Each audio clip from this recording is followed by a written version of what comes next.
Hello, I am Petrus. If you enjoy this sermon, please like, share and subscribe to our YouTube channel. Share this with others because the truth will set people free. Praise the Lord. We honor the Lord. Honor His name. We honor His name. The Lord is good. And the Lord our God is the most high God. Amen. How wonderful to worship Him like that. And to know we are worshiping the only one true God. It's awesome, huh? Awesome, huh? Yes, we're not waiting for a Messiah type to come out of a well like the Muslims in Iran, the Mahdi, and he can only do it when there's chaos, they believe. No? That's why they want atom bombs and stuff. He can only do it when there's chaos. And it's fresh in my mind because I just explained it between the two services to someone who asked me about what I think about Trump and Netanyahu making war, you know. And I said, I think it's awesome.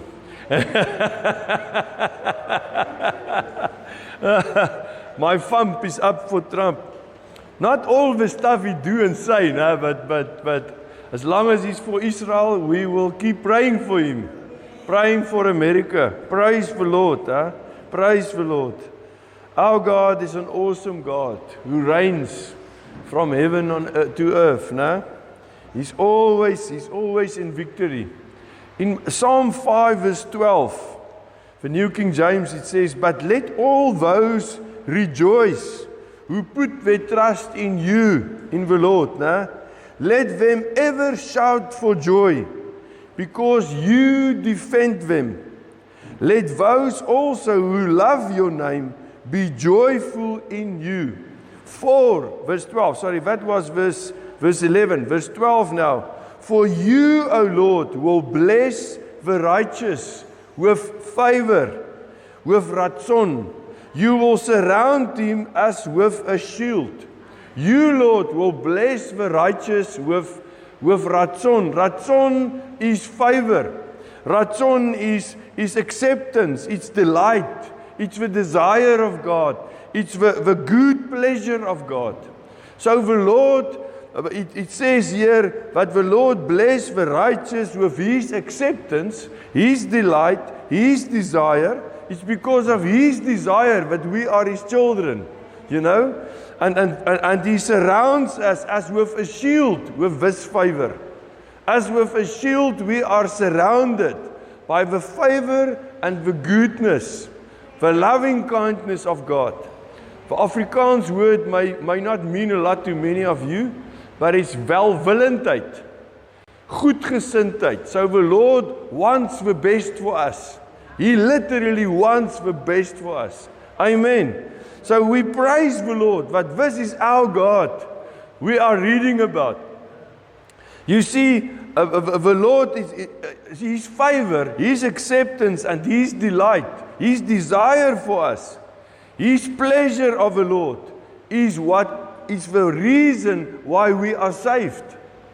Because He's got so much favor for us, He wants so much the best for us that He sent His Son. You understand? That He sent His Son. That's why Jesus is the ultimate favor of the Lord towards us. The ultimate of His favor is the fact that Yeshua came for us. And when we read the Word, the Bible, it is only about one reason. There's only one reason to read the Bible. It's not to fight with people who believe in what do you say, that we were coming from animals or what? Evolution. I can't even get the word. Praise the Lord. I hope I forget it again. But anyway, it's not only to fight with the evolutionists. No? They are already totally confused. So it's like talking to Confucius, you know. No, the main reason why we read the Word of God is to find Jesus. The main absolute reason we read the Word of God is that we can have an encounter, a conversation with the Word, with Jesus. No? Jesus is the Word. You see, the better we get to know Father, Yeshua, and Holy Spirit, the more we will understand the Word. And the more we understand the word, the more we will know the Lord. Huh? Praise the Lord. Our minds will open where our spirits are already in one with the Lord. Huh? We will renew our minds. The enemy, therefore, has only one mission. His only mission of the enemy is to keep you away from the word. To try to organize some nice stuff for you to do, you know. I don't want to call because some people may watch and they'll say, I preach only about them. But he will organize a family function. He will organize all different kinds of things to keep you away from the word, from Jesus. The result is, the result is that sin is actually a singular thing. Yes, the symptoms of sin are plural, but sin is actually singular. Why? Because it's all about sonship. It's all about being a son and a daughter of God. That is what the enemy wants to fight against. Sin is not about things you do or don't do. It is about missing out on your sonship as a child of God, knowing sin's got no hold on me. Nothing's got fear's got no hold on me. Problems got no hold on me. Even if you hear them the whole time over WhatsApp, or if you watch the news, if you still watch the news on the TV, it's upon yourself. I mean, it's like driving with your doors open and, you know, and see if you can drive as long as possible with an empty tank, you know. And then you wonder, well, why am I standing, you know? No. That is your own problem then. Sin is about things, not things what you do or don't do. It's about missing out on the sonship of being a son or a daughter of a Most High God. Hebrews 10 verse 15, and we're going to spend a lot of time this morning again in the Mirror Bible. Now, let me just quickly say this. The Mirror Bible is like the Passion Translation, like the Message Translation, like the New Living Translation. It's all translations that's not really translations. It is explainers, you know. So you always read something like the Mirror or the Passion Translation. You read it with. I read it with the New King James, you know. It's like when there's an Afrikaans translation like that, I read it with the 1953 or 2020 translation, you know. 53 sounds a lot far back, but the New King James is a lot far back. But anyway, so you read it with a translation you trust. You understand? And then you take the meaning of it. It's so awesome. The Mirror says in Hebrews 10 verse 15, this is exactly what the Holy Spirit now endorses in us, having already foretold it in Scripture. And he's speaking about Jeremiah 31, verse 33 and 34. And last Sunday we were also there in Jeremiah 31, but then via Hebrews 8. No. But if you maybe think, maybe he took the wrong paper, he's still busy with last Sunday's paper. But verse 16 says then, he says, this is my covenant, now out of Jeremiah 31. This is my covenant that I will make with you during those days, says the Lord. I will greatly advantage you. Why he's translating it like that is that the Greek word is didumai, the Greek word. And it's to do something for someone that is to great advantage for them. No? So I will greatly advantage you by giving my laws in your hearts and engrave them in your innermost thoughts. This is final. I have no record of your sins and misdeeds. I cannot recall them. If you hear this, it sounds like, it sounds like not the truth. It's like, feel like you've been watching CNN, not the truth. No. So it sounds like it. No. Nothing in God's reference. Hear me now. I'm going to make it worse for you if you don't like it. Nothing in God's reference of mankind reminds him of sin. Why can I say that? Hebrews 8 verse 12, the New King James Version. For I will be merciful to their unrighteousness, and their sins and their lawless deeds I will remember no more. Psalm 103, as far as the east from the west, I will throw away their sins and all their wrongdoings. Back to Hebrews 10, verse 21 in the Mirror Bible. We have a high priest in the house. He sums up a whole verse and he says, we've got a high priest in the house. He's here. We sang about him, not about him. We sang towards him. We praised his name. The high priest is in the house. But praise the Lord, when you drive home later, you can say, there is a high priest in the car. Not me and you, but inside. In us, the high priest, Yeshua, Jesus, Melchizedek is here. He's with us every moment. Verse 22. We are free to approach God with absolute confidence. Isn't this like a cupcake with thick ice cream? It's so nice, you understand? It's so awesome. We are free with total acceptance. We can go towards the Lord. Free to approach God with absolute confidence. Fully persuaded in our hearts that nothing can any longer separate us. Do you hear that? Nothing can any longer separate you from conversation, from encounter, from the presence of the Lord. Nothing. The devil's defeated. He's lying on the ground. His toes are scratching in the ground. His toenails are bleeding. We are invited. It's not standing in the mirror, all right? It's my. We are in. I think that guy is bonkers. No, it's me. We are invited to draw near now. We are thoroughly cleansed inside and out, with no trace of sin stains on our conscience or conduct. The sprinkled blood purges our inner thought patterns. We declare that for us, huh? We say, Lord, the sprinkled blood of Jesus purges also our inner thought patterns. Our bodies also are bathed in clean water. Amen. Amen. That is how awesome the Lord is. That is how great the love of our Father is. He knew we needed the blood of Jesus. He knew that from the beginning. From the beginning, we needed Yeshua to come and do it for us. And an explanation, I will say, of these verses in Hebrews 10 is 1 Corinthians 6, verse 19 and 20. Also in the Mirror, a translation I've got here. Do you not realize that your body is a secret shrine of the Spirit of God, echoing within you?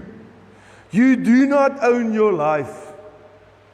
In Afrikaans, jy behoort nie aan jouself nie. You do not own your life. You, verse 20, are bought and paid for. Bought and paid for by the blood of Jesus. No?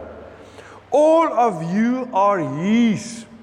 Live your life conscious of how irreplaceable, priceless you are. You host God in your skin. You host God in your skin. Amen. Amen. That is so awesome. That is so awesome. And it makes it actually more awesome. We've got all types of skin here, sort of, no? We actually just need a Chinese guy here, and so. But anyway. So why? The Lord wants to be in our skin. You understand? His love is not just skin deep. His love is inside us. We are literally got the high priest inside us. And we praise the Lord. And again, I want to say, the enemy has only one mission. Only one mission. And that is to keep you away from the Word, away from Jesus. He must try his best to keep you away from an encounter with the Lord. And remember, we said in the beginning, every time we open the Bible and we read, we do it for one reason, and that is for an encounter. That is for conversation with the Lord. And yes, I know there's not always firecrackers and everything happens. Sometimes you read in a passage that you think, how did I land here? Well, you open the Bible, I can help you by saying that. But the thing is, sometimes you read and you will say expression like it's dead and dry. No, just keep on reading then. Just keep on reading then. Because why? Every time you open the Word of God, you are in a conversation with Yeshua. Holy Spirit is with you. He wants to be with you in this conversation. He wants to share in it. Amen. Praise the Lord. You see, in the sin, we said it now before, but sin is not about things you do or don't do. It's about missing out on sonship. So we want to declare to each other and say, sin is of the past. We are living in relationship with the Lord. We are not focusing on sin anymore. Or you say, no. Yes, we are not focusing on missing sin anymore. We just drive over it. There's once I saw it, it comes to my mind, and sometimes, but this one I think is a bit kosher, so I can't share it. But there's two older ladies, they mature ladies, and they're driving in a road, and they're driving, but very fast and very dangerous. And then there's a circle in the middle, with pots and plants, and the one who's driving goes over it. Pots and plants, and she goes, and the other one says, whoa, she says, what, do you mean I'm driving? But anyway, you understand, so she didn't even realize she's the one that was driving, that's why it was so rough. But you see, we must tell each other we will drive over sin. We were not even seeing it, we were not looking for it in our mirror, number one, and then we will not even looking for it in our future. We are just go over it. Why? Because the high priest is in our skin. He's in the house. He is with us. Our eyes and the eyes of our heart, our whole focus is on Jesus. Worshipping Him, loving Him. You see, sin wants everyone to be mad at each other. In the story of a lost son, we all know that the eldest brother was very angry when his dad didn't bash the younger brother in the face when he came back. No, he didn't want to forgive or accept the young brother. Luke 15:28, the father went to him. The father don't say, you're supposed to love your brother. Go back to the sheep. No. The father went and pleaded with him. Listen, but he was angry and would not go in. Therefore his father came out, Luke 15:28, New King James. His father came out and pleaded with him. The love of a father. Verse 31, and he said to him, Son, you are always with me, and all that I have is yours.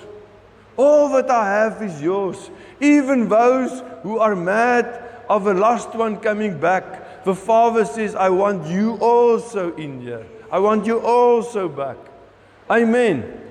Amen. You see, sin is the things you allow to keep you from a constant, intimate, loving relationship with Father, Yeshua, and Holy Spirit. That's what it's trying to do. But we are children of the Most High God. And we are living in a relationship with Him. I'm declaring it on behalf of all of us. Even if you're trying to think how, I'm telling you, we are living in a relationship with Him. In Hebrews 13, there's a verse that I quote it many times. But I do not always give a context. And that's wrong, I know. We must give a context. Where does it come from? Because I quote it, not other people. I quote it normally from the half of a verse. Because the last half is wonderful. The first half is not so upbuilding, So that's why we do it. Poor person. Listen what I usually quote. Hebrews 13:5. I will never leave you nor forsake you. And then I always remind, Amplified said, I will not leave you. So verse 6, so we may boldly say, the Lord is my helper. I will not fear. What can man do to me? But if we want to read it in context, we only have to go back one verse, verse 4. It says, marriage is honorable among all, and the bed undefiled. But fornicators and adulterers God will judge. Now immediately you get the context for who is saying, I will never leave you. It's God. The same one who says marriage is honorable. Now, verse 5. Let your conduct Let your conduct be without covetousness. Be content with such things as you have, for He Himself has said, I will never leave you nor forsake you. So we may boldly say, the Lord is my helper. I will not fear. What can man do to me? You see, I believe these verses are important verses because it's got such a beautiful promise. No, because it's the truth. Marriage are important for the Lord, very important. But what marriage is an example. It's a type of our relationship with Jesus. No? And He is the bridegroom. We are the bride of Christ. That's why it's not only about physical, our human marriage. It's far more than that. It's far more than that. Hebrews, and I want to read from the mirror, explaining verse from the mirror again, from verse 1 of Hebrews 13. Treasure family bonds and friendship. Family fondness remains the essence of this kingdom. So in the kingdom of God, you not just like people and some you don't like so much. Every relationship in the kingdom of God is important. Important. Relationship is long-term in every sense of a word. Every relationship in the kingdom of God is supposed to be cemented with the love of the Father. And I put there 1 Corinthians 13 verse 8, love never fails, no? So in the kingdom, we cannot just connect with someone, and when they don't believe like us 100% anymore, then we shove them to the side. No. When we say we love the Lord, we love His children. We love those who are with us in this marriage. And I know you'll say, this marriage are very crowded. This is now, my marriage with my wife is not always very easy. I'm not looking at you guys, but not always easy. But this marriage with church are a very crowded marriage. We're very funny people. But what must we do? We must love Him. Because our Father loves them. He loves every one of them. He loves even those men who preach with dresses on. He loves everyone. Do you understand? He loves us. He loves everyone. Because His love never fails. So when we get to verse 4, treasure marriage. Take sides with God on all matters of intimacy. And where is the greatest intimacy of all? With Jesus. That is the real intimacy. Take sides with God on all matters of intimacy. Do not trade what is precious for something profane and casual. So do not trade, yes, your intimacy with your own wife with something profane or casual. No. But also, do not take intimacy that's supposed to be with Jesus and profane or with casual relationships with other people and things. You understand? It's an important relationship. It's an intimate relationship with Jesus. It can never be. You can never move a relationship with Jesus just a little bit. So Jesus, just wait a bit. You will not fit in with this group. Just wait a bit. No. Your relationship with Him is 200, 500% more important than anything else. Also, I want to say, and this I put with, the marriage and intimacy between us and our bridegroom, Yeshua, must be center. It must be center. Verse 5 of Hebrews 13 in the mirror. Don't give money a prominent place in your thoughts. Realize that what you already have is priceless. What we here have is priceless. The fact that you decided this morning, I'm going to come. You understand? The fact that you came to be with other children of God, you don't even know who's going to be here. Maybe there's someone you don't like here. Doesn't matter. You love Him. You love Him here. You will love Him because Jesus is here. He is here. Amen. Amen. Realize that what you already have is priceless. He has said that He will never quit on you or abandon you. I will never leave you nor forsake you. This is reason enough for total and continual contentment. Be content in your relationship with Jesus. Yes, you can enjoy other stuff in life. I enjoy exercising with Samuel. I enjoy it. I enjoy exercising. It really gives me some oomph in life. No?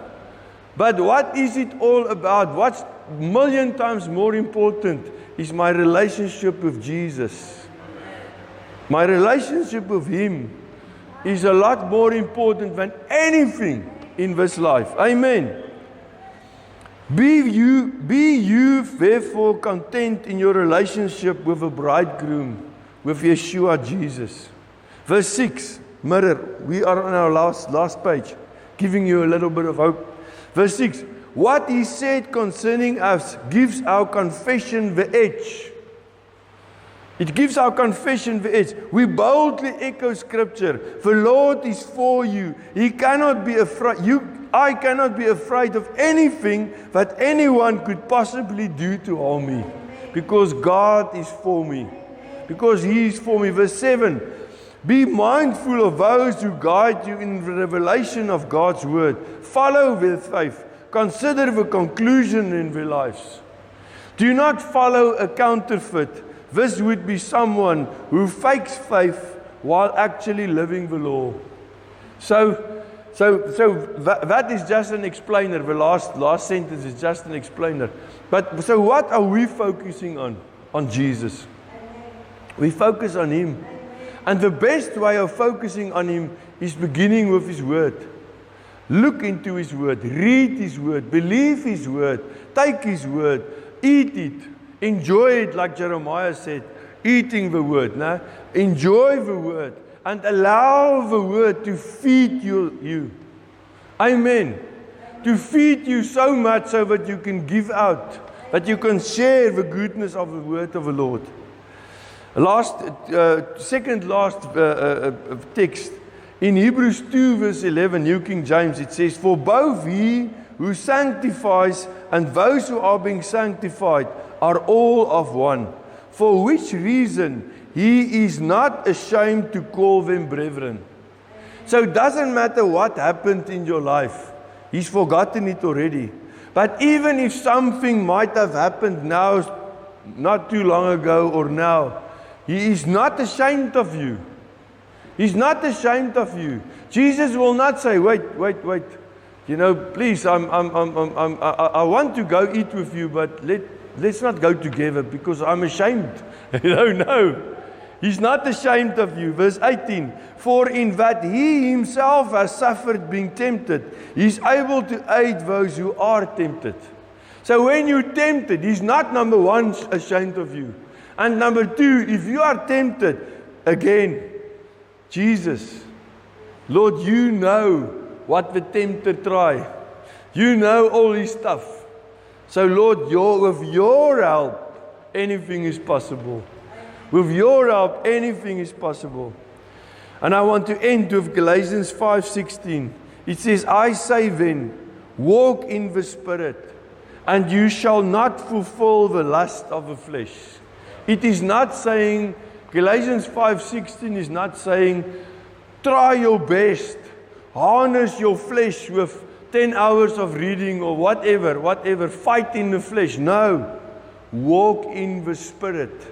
Walk in the Spirit of God.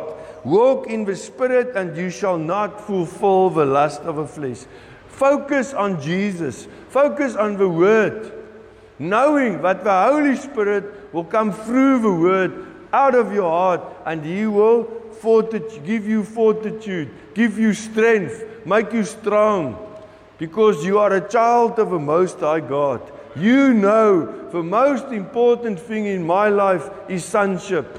To be a son or a daughter of the Most High God. That's the most important thing. And my God is always for me. He is with me. The high priest is in the house. He is with me and He is fully for me. Amen. I am totally too much for anyone, even for myself, because I'm full to the Spirit of God. Amen. So if someone tells you, like Ivana once or twice in life, she told me, you're too much. I am too much.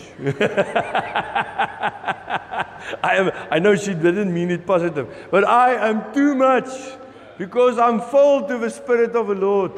Amen. Amen. Father, we just praise your name. Lord, we honor you.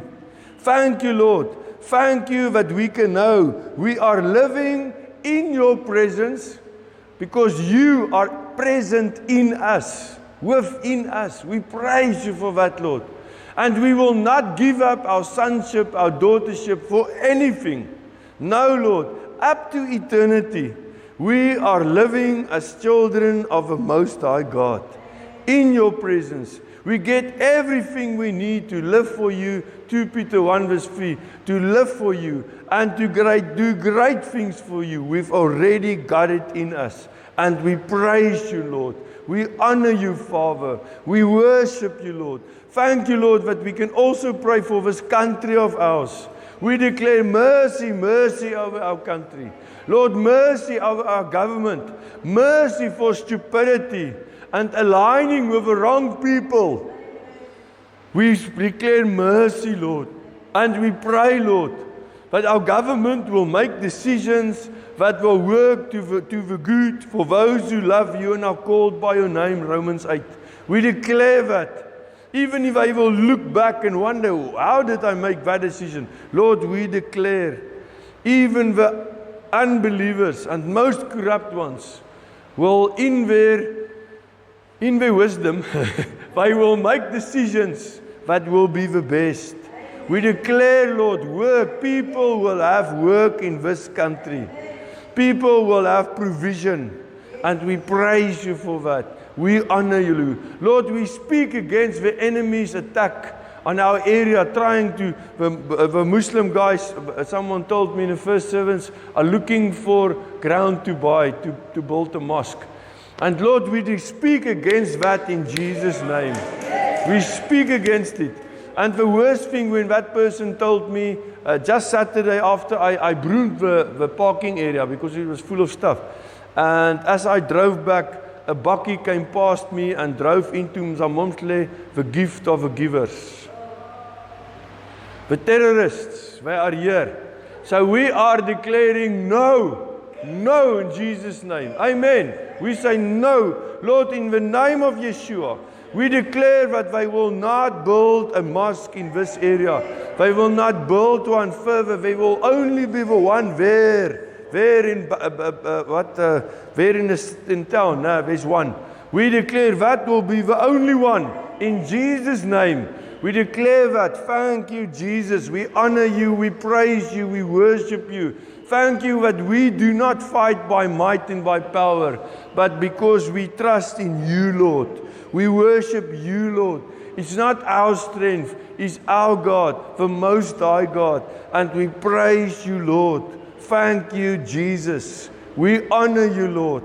Thank you, Yeshua. We praise you. And thank you that for every one of us here, Lord, and everyone that we love, our family members, our co-workers, Lord, we declare shalom, shalom.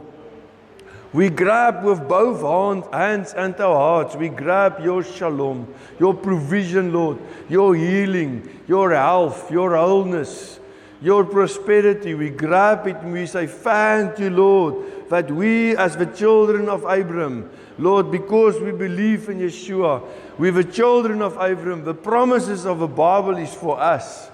And you are our Yahweh Jireh, the Lord our provider. And we praise you for that, Lord. Thank you, Jesus. Thank you, Jesus. Honor you and praise you, Lord. And Lord, we declare, Lord, we love you. We love you, Lord Jesus. We love you, Lord.